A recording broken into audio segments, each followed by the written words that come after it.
ఆడపిల్ల పెళ్లి చేసేటప్పుడు మొట్టమొదట వాచాలత్వం ఎవరిది అంటే ఆడపిల్ల తల్లిదే. నేనంటలేదు మహాప్రభు, శివుడు అన్నాడు. ఎందుకంటే పెళ్లి అయ్యి కుదిరే వరకు ఒకలా ఉంటుంది.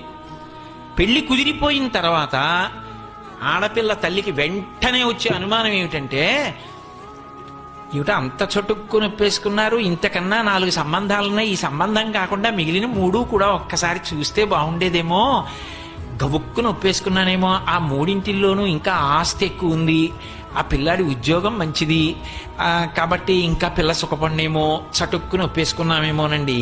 మనం కానీ తొందరపడిపోలేదు కదా, మనం చేసిన నిర్ణయానికి పిల్ల జీవితం పాడైపోదు కదా, పర్వాలేదంటారా? ఆ పిల్లాడి జుత్తు నొక్కులుగా బాగానే ఉంది కానీ ఏమిటో ఇలా దువ్వుకున్నట్టు లేదు, అతను అయితే పాపిడి తీసుకుని పక్కకి ఇలా దువ్వుకుంటే అందంగా మన పిల్లకి తగినట్టు ఉండడంటారా? ఇతను